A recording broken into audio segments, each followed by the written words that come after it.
Mister பிரபு, உங்க மனைவி காணாம போய் எவ்வளவு நாள் ஆகுது? கம்ப்ளைண்ட் கொடுத்ததை தவிர நீங்க தேட முயற்சி இல்லையா? என்ன தேட வேண்டாம்னு அவளே லெட்டர் எழுதி வச்சுட்டு போனதுக்கு அப்புறம் அவளை தேடி என்ன சார் பண்றது? அப்போ உங்க மனைவி தேட வேண்டாம்னு லெட்டரை போலீஸ் கிட்ட ஏன் கொடுத்தீங்க?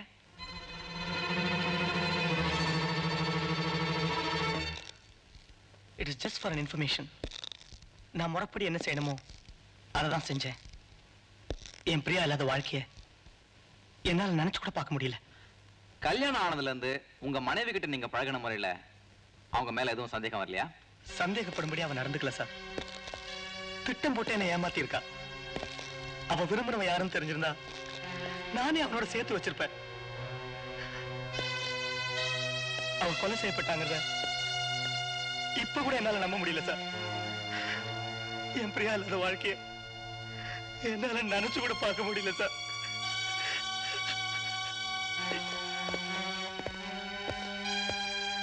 இதுதான் சார் பிரியாவோட ட்ரெஸ்ஸிங் ரூம்.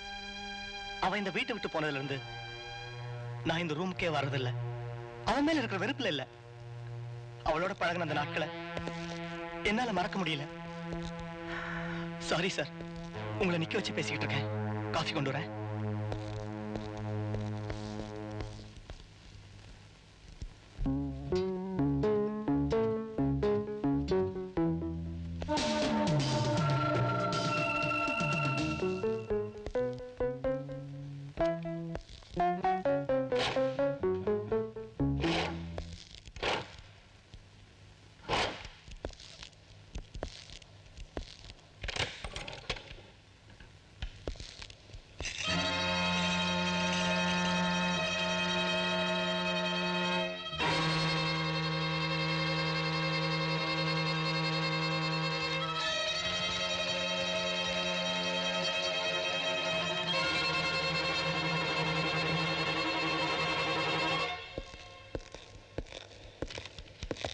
முரளி எழுதின லெட்டர் உங்க மனைவிக்கு. Letter sir? அவங்களுக்குள்ள லெட்டர் கரஸ்பாண்டன்ட் இருக்கும்னு நான் கொஞ்சம் கூட எதிர்பார்க்கல.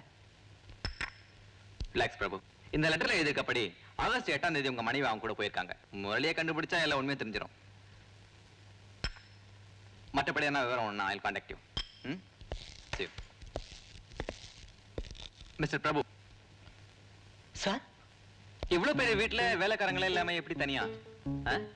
சார், எங்க சந்தோஷத்துக்கு கிடைச்சலாம் யாரும் இருக்க கூடாதுங்கிறதுக்காக நாங்க வேலைக்காரங்களே வச்சுக்கல. இல்ல see you again. Thank you sir. Sir, தங்கப்ப லிஸ்ட வச்சு என்கொயரி பண்ணதுல கொலை செய்யப்பட்ட பெண் பிரியாங்கிறது தெரிஞ்சது. அவ வீட்டை சோதனை போட்டதுல அவ காதல் எழுதின ஒரு லெட்டர் கிடைச்சது. ஆகஸ்ட் 8ஆம் தேதி வீட்டை விட்டு போயிருக்காங்க.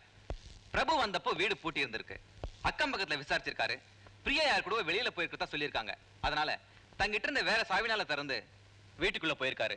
அவர் மனைவி தன் காதலனோட வீட்டு விட்டு வெளில போற விஷயத்தை கடிதத்தை எழுதினதை பார்த்து சட்டப்படி அந்த கடிதத்தை போலீஸ்ல கொடுத்து கம்ப்ளைண்ட்டும் கொடுத்திருக்காரு.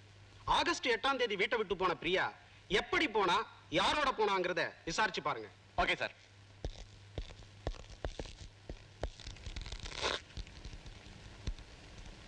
Good morning sir. Good morning. கொலை செய்யப்பட்ட பிரியா வீட்டு அக்கம்பக்கத்தை விசாரிச்சதுல 2 பேரும் ரொம்ப ஒத்துமையாவே இருந்திருக்காங்க. பிரபுத்த மனைவி பிரியா மேல ரொம்ப அன்பா இருந்தாருங்கிறத குறிப்பா சொல்றாங்க. சம்பவம் நடந்த அன்னைக்கு பிரியா தாடிக்காரன் ஒருத்தனோட போனதை பக்கத்து வீட்டுல பாத்திருக்காங்க. Is it? கார் நம்பரை பத்தி ஏதாவது அவங்க கவனிக்கலன்னு சொல்றாங்க. அந்த காதலன் எழுதின கடிதம் கிடைச்சதே, அதை பத்தி ஏதாவது தகவல் கிடைச்சதா? அந்த லெட்டர்ல இருக்க போஸ்ட் ஆபீஸ் முத்திரையை பார்த்தா கர்நாடகாவுல தும்கூர்ல இருந்து போஸ்ட் பண்ணிருக்காங்க. ஆனா அந்த ஊர்ல முரளிங்கிற பேர்ல இது சம்பந்தப்பட்டவங்க யாருமே இல்ல. மிஸ்டர் நாசர், இந்த கேஸ நம்ம ஏன் வேற ஒரு கோணத்துல சிந்திச்சு பார்க்க கூடாது? பிரபு மேல நாம ஏன் சந்தேகப்படக்கூடாது? வீட்டை விட்டு போன பிரியா தன் கைப்பட எழுதின லெட்டர் இருக்கு. அவன் தாடிக்காரனோட போனதை பார்த்த சாட்சியங்கள் இருக்கு. இதுல பிரபு மேல சந்தேகப்பட வாய்ப்பே இல்லை சார். சம்பவம் நடந்ததை வச்சு பார்க்கும்போது சம்பந்தப்பட்டவங்க மேல சந்தேகம் இல்லைன்னு தீர விசாரிக்காம நாமளே ஒரு முடிவுக்கு வரக்கூடாது. எதுக்கும் பிரபுவோட ஆபீஸ் போய் விசாரிச்சு பாருங்க, ஏதாவது தகவல் கிடைக்கும். Okay sir.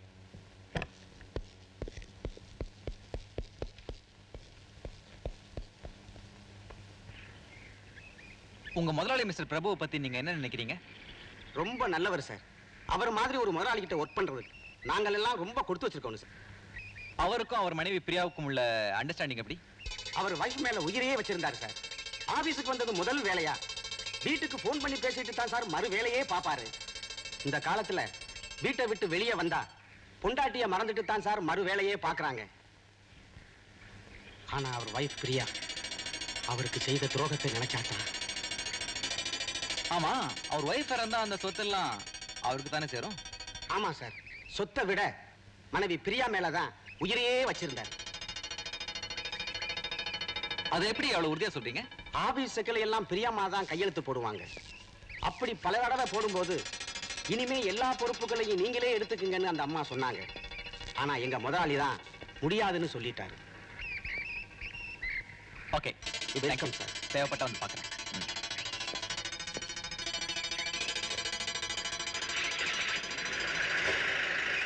சார், ஆபீஸ் மேனேஜரை விசாரிச்சேன். பிரபு மேல சந்தேகப்பட வாய்ப்பே இல்ல.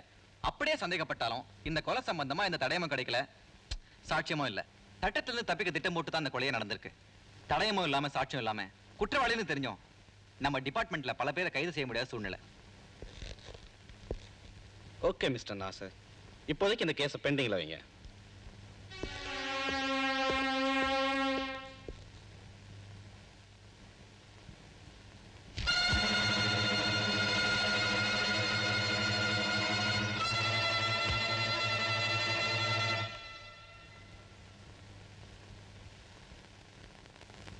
என்ன ஆஷா அப்படி பாக்குற?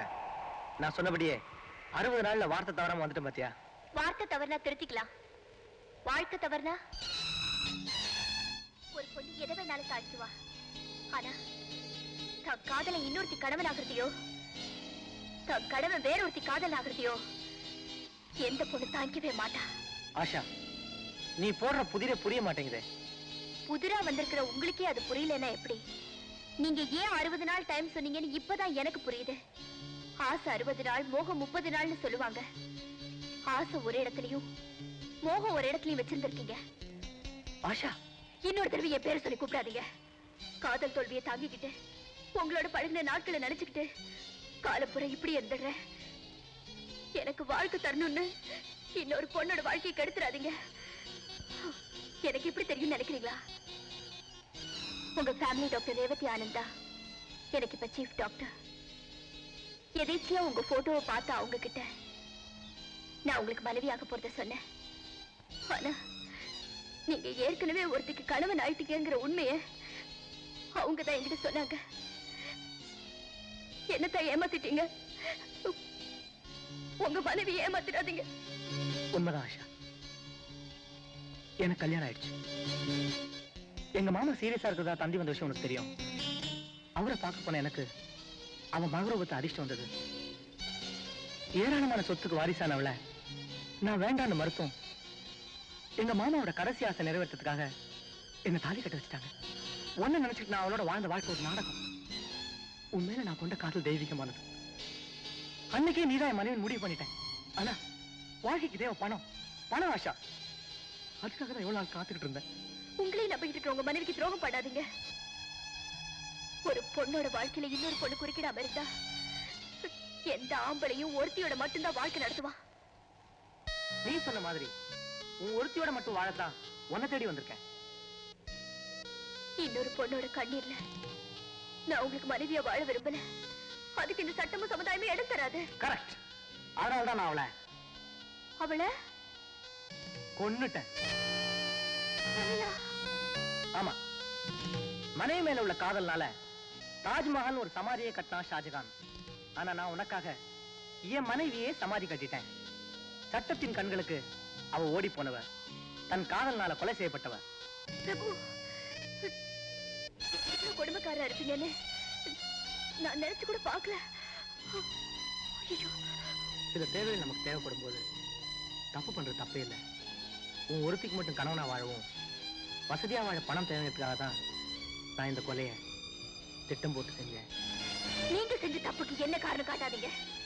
தெய்வ சாட்சியா உங்களே நம்பி வந்த உங்க மனைவிய பணத்துக்காக கொண்ட நீங்க நாளைக்கு வேற ஒரு காரணத்துக்காக என்னையும் கொல்லுவீங்க. உங்க மாதிரி கொலை வேற பிடிச்ச மிருகம் இந்த சமுதாயத்துல இருக்க கூடாது, இருக்கவே கூடாது.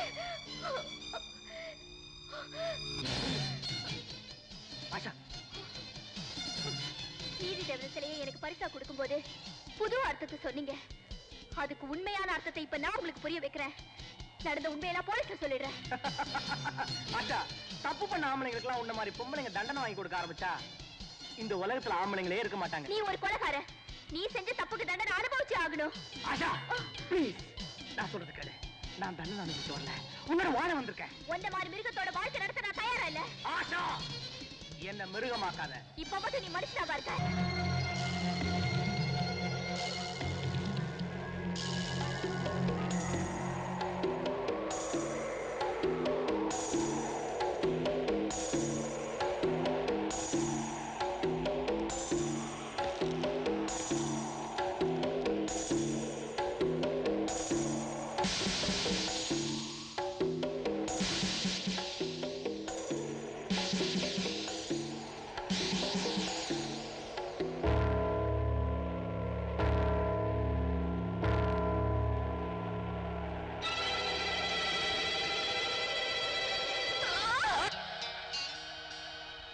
ஆயிரம் குற்றவாளிங்க தப்பிக்கலாம், ஆனா ஒரு நிரபராதி தண்டிக்கப்படக்கூடாது. சட்டத்தோட கண்களை மறைச்சு தவறு செஞ்சாலும் தர்மத்தோட தீர்ப்புல இருந்து யாருமே தப்பிக்க முடியாது. தவறு செய்யறவங்க தவறு செஞ்சா அவங்கள மன்னிக்கலாம், ஆனா தப்பிக்க திட்டம் போட்டு தவறு செய்யறவங்கள எல்லாம் நிச்சயமா தண்டிக்கணும். நான் கொடுத்த இந்த தீர்ப்பு சரியா இல்ல தவறா? சரியா இருந்தா எனக்காக நீதிமன்றம் வந்து வாதாடுங்க. உங்களுக்காக காத்திருக்கிறேன்.